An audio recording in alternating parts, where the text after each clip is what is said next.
जय माता दी दोस्तों, रौनक के ढाबे में आप सभी का स्वागत है। आज मैं बनाऊंगी चने का दाल। तो आज मैं बंगाली में बोलूंगी ताकि आप लोग, क्योंकि मैं बंगाली में हिंदी में भी बोलती हूँ, बंगाली में बोलती हूँ, बट आज मैं बंगाली में बोलूंगी क्योंकि एक मेरी फ्रेंड है, उसकी रिक्वेस्ट आई है जो बंगाली में बोलना है, तो इसलिए मैं आज बंगाली में बोलूंगी। तो आप लोग समझ जाइएगा। ये मैं सरसों का तेल दे रही हूँ, बट সরষের তেল 2 চামচ দিলাম। গ্যাস ফ্লেমটা আমি বাড়িয়ে দিলাম, কড়াইটা বসানো ছিল গরম করার জন্য, তাই এখন একটু বাড়িয়ে দিয়ে তেলটা দিলাম।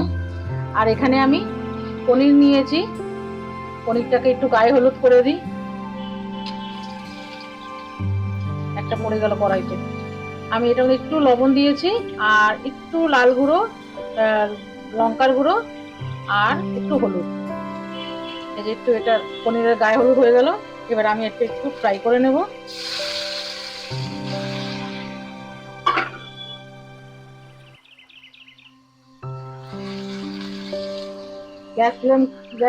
গ্যাসটা বাড়ানোই থাকবে, নালে পনিরে জল থাকে, তো পনিরটা যদি ভেঙে যায়, এর জন্য আমি গ্যাস ফ্লেমটা হাইতেই এটাকে এপিট ওপিট একটু করে করে নেব, বেশি না। আজকে পনির দিয়ে ছোলার ডাল বানাবো। আলু দিয়ে বানায় অনেকে, কিন্তু আমি আলু দিয়ে বানাবো না, আমার ঘরে আলু চলে না, কেন আমার হাজবেন্ডের সুগার আছে, তো আলু একদমই খায় না। সেই জন্য আমি এটাকে পনির দিয়ে বানাবো আজকে। দেখেন আপনাদের আমার এই রেসিপিটা ভালো লাগে নাকি, তাহলে আপনারাও বাড়িতে ট্রাই করবেন। আর আজকে শনিবার, নিরামিষ দিন, তো রুটি দিয়ে এটা ভালো লাগবে খেতে। দেখে পনির একটাও গায়ে লাগেনি। তাই আমি বেশি ফ্রাই করবো না, নাহলে পনিরটা শক্ত হয়ে যাবে। আমি গ্যাস ফ্লেমটা লো করে দিচ্ছি। এবার পনিরগুলো আমি তুলে নেব।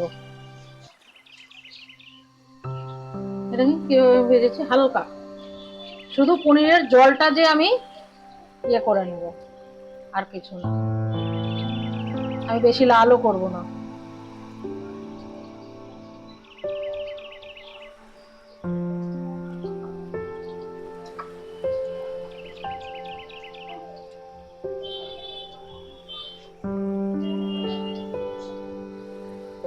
এই তেলের মধ্যে আমি কিছু গোটা গরম মশলা ফোড়ন দিয়ে দেব।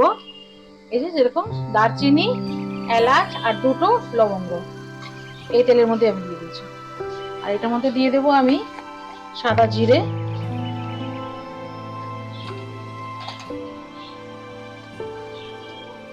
এই যে 1 চামচ সাদা জিরে দিলাম।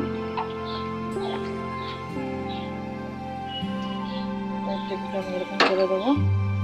আর এটার মধ্যেই আমি দুটো তেজপাতাকে এরকম আমি কেটে ছোট করে দিয়ে দেবো, কেন কি খুব বড় বড় তো, তাই একটু আমি কেটে দিয়ে দেবো।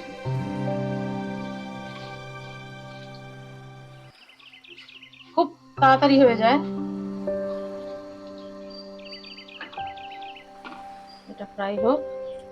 আমি তারপরে আমি এই যে 3টে টমেটো নিয়েছি, এটাকে আমি পেস্ট করে নেব।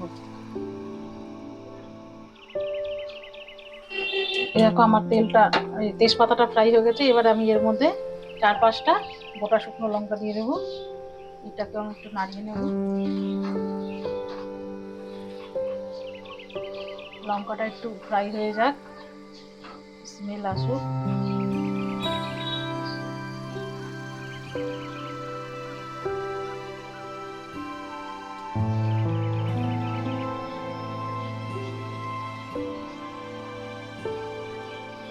এই যে আমি টমেটোটা পেস্ট করেছি, এটা আমি দিয়ে দেব।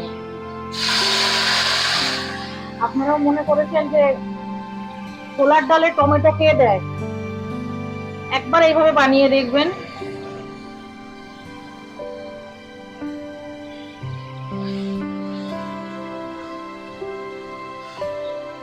এর জন্য আপনাদের জন্য আমি এই রেসিপিগুলো বানাচ্ছি, কেন অনেকে এইভাবে বানায় না। আমি এর জন্য বানাচ্ছি, তাতে আপনারাও বাড়িতে বানিয়ে একবার ট্রাই করতে পারেন। রান্না সব ধরনেরই হয়, সব ধরনেরই সবাই সমান এক সমান তো করে না, তাই আমার এই রেসিপিটাও একবার ট্রাই করে দেখবেন। এখন এর মধ্যে আমি দিচ্ছি হাফ টিস্পুন হলুদ, কেন আমি ডাল সেদ্ধতেও দিয়েছিলাম হলুদ, তাই আমি এখন বেশি দেব না। আর এটার সাথেই আমি দিয়ে দেব এই যে কাঁচা পাকা লঙ্কা 4টে, ছোট ছোট আছে, এটা আমি চিড়ে রেখেছি, এটা দিয়ে দেবো। গ্যাস ফ্লেমটা আমি লো করে দিচ্ছি।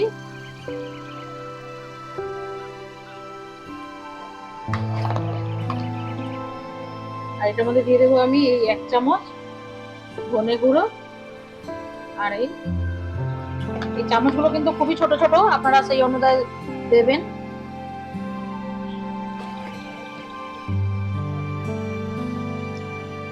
একটা কাশ্মীরি লাল মির্চি ছোট চামচের 1 চামচ।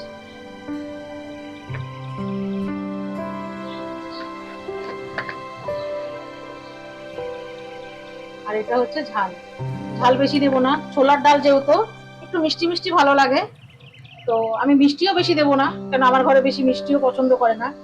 আমি লিমিটে দেব, আপনারা যেরকম খাবেন সেরকম আপনারা দিতে পারেন। অনেকে আছে ছোলার ডাল খুবই মিষ্টি মিষ্টি পছন্দ করে, তো আমার ঘরে বেশি মিষ্টি খায় না, এর জন্য আমি দেবো না। আর এই যে আমি টমেটোটা পেস্ট করেছিলাম, এটা একটুখানি জাস্ট ধুয়ে আমি এইটুকুনি জলটা দেবো। তাহলে যে মশলাগুলো দিয়েছি ওইটা ভালো করে আমার ফ্রাই হয়ে যাবে। মশলাটা কষিয়ে নেব ভালো করে।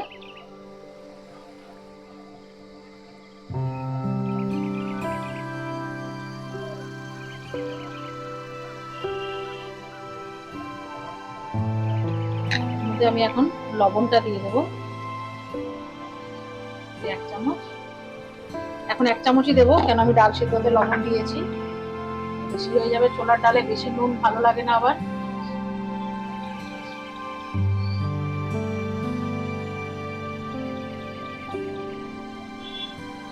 দেখুন আমার ওই তেলেই কিন্তু আমি পনিরটাও ফ্রাই করেছিলাম, আর মশলাটাও আমি করেছি, দেখুন কত তেল চলে এসছে।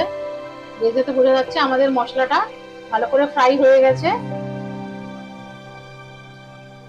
এর মধ্যে আমি এখন দেব আদা গুঁড়োটা।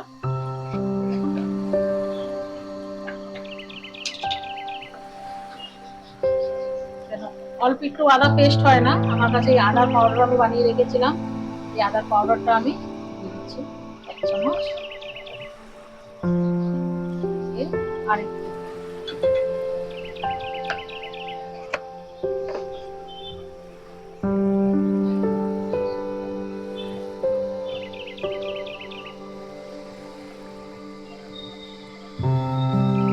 এখন এটাতে পনির গুলো দিয়ে দেবো। এই দেখুন আমার পনির কিন্তু শক্ত হয়নি, এই দেখুন কত সফট আছে, বেশি ফ্রাই করিনি, শুধু পনিরের জলটা যে থাকে ওই জলটা আমি দিয়ে জাস্ট এটাকে ইয়ে করে নিয়েছি, দেখুন কত সফট। পনিরগুলো আমি এটাতে অ্যাড করে দিই।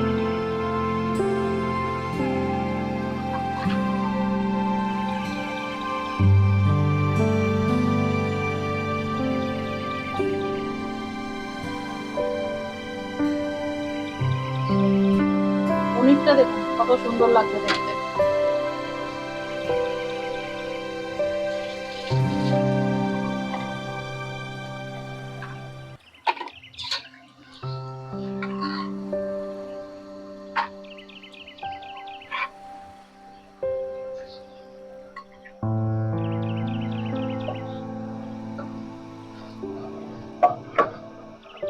এটাতে আমি এই যে দেখুন ছোলার ডাল আমি সেদ্ধ করে রেখেছি, ছোলার ডালটা আমি দিয়ে দেবো। আর কি বলুন তো, আপনারা ছোলার ডালটা বেশি গলাবেন না। এই যে আমি সেদ্ধ করেছি, এই দেখুন আমি সেদ্ধ করেছি কত আস্ত আস্ত আছে, এই দেখুন। আর এটা কিন্তু বেশি শক্তও নেই, এই আপনাকে আমি দেখাচ্ছি, এই দেখুন, এই দেখুন গলে গেছে, মানে হাত দিয়ে টিপলে পুরো গলে যাচ্ছে, কিন্তু এমনি কিন্তু ভাঙেনি। তাহলে কি বলুন তো, ছোলার ডাল বেশি ঘ্যাট হয়ে গেলে ভালো লাগে না। এবার আমি ছোলার ডালগুলো এর মধ্যে অ্যাড করে দিচ্ছি।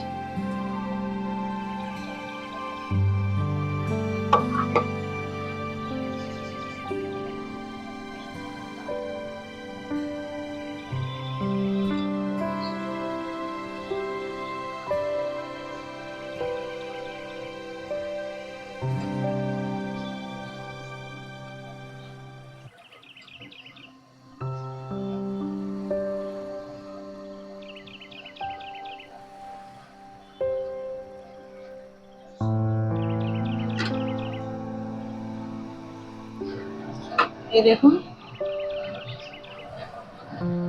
ছোলার ডাল বেশি গলেও নি। এই দেখুন ছোলার ডালের কালার দেখুন।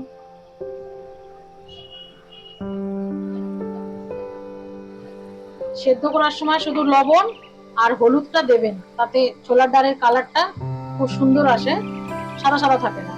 কেন কি ছোলার ডাল যখন রান্না করো তখন হলুদটা ছোলার ডালের গায়ে বসতে একটু সময় লাগে, তাতে আমরা সেদ্ধর সময় দিয়ে দিলে আর একটু ভালো হয় কালার। আর যেরকম আমি বলেছিলাম আমাদের ঘরে চিনি খায় না, সুগার, তো আমি এই যে গুড়ের পাউডার দিচ্ছি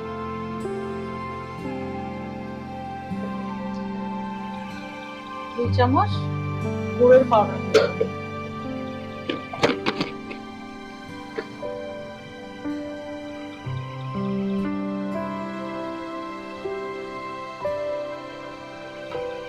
আর এর সাথে আমি এই যে নারকল, আমার কাছে কাঁচা নারকল ছিল না, আমি ওই শুকনো কড়া গুলো হয় যে শুকনো নারকল যেটা হয়, যেটা বাদামের লাড্ডু লুড্ডু বানানোর জন্য যেগুলো আসে, ওই নারকলটা আমি কুচিয়ে নিয়ে নিয়েছি। এটা আমি কেন তেলে দিলাম না, কেন এটা তো আর কাঁচা নারকল না যে তেলে ফ্রাই করতে হবে, এটা ফ্রাই করতে গেলে এটা পুড়ে যাবে, দেখতে ভালো লাগবে না, খেতেও ভালো লাগবে। এর জন্য আমি এটা এমনি দিয়ে দিলাম। আপনারা চান তো কাঁচা নারকলও দিতে পারেন। আর এর সাথেই আমি দিয়ে দেবো এখানে আমি এই চামচের 1 চামচ গুঁড়ো দুধ, এই যে গুলো রেখেছি, এই দুধটা আমি এর মধ্যে দিয়ে দেবো, তাতে ছোলার ডালের কালারটা খুব সুন্দর আসে।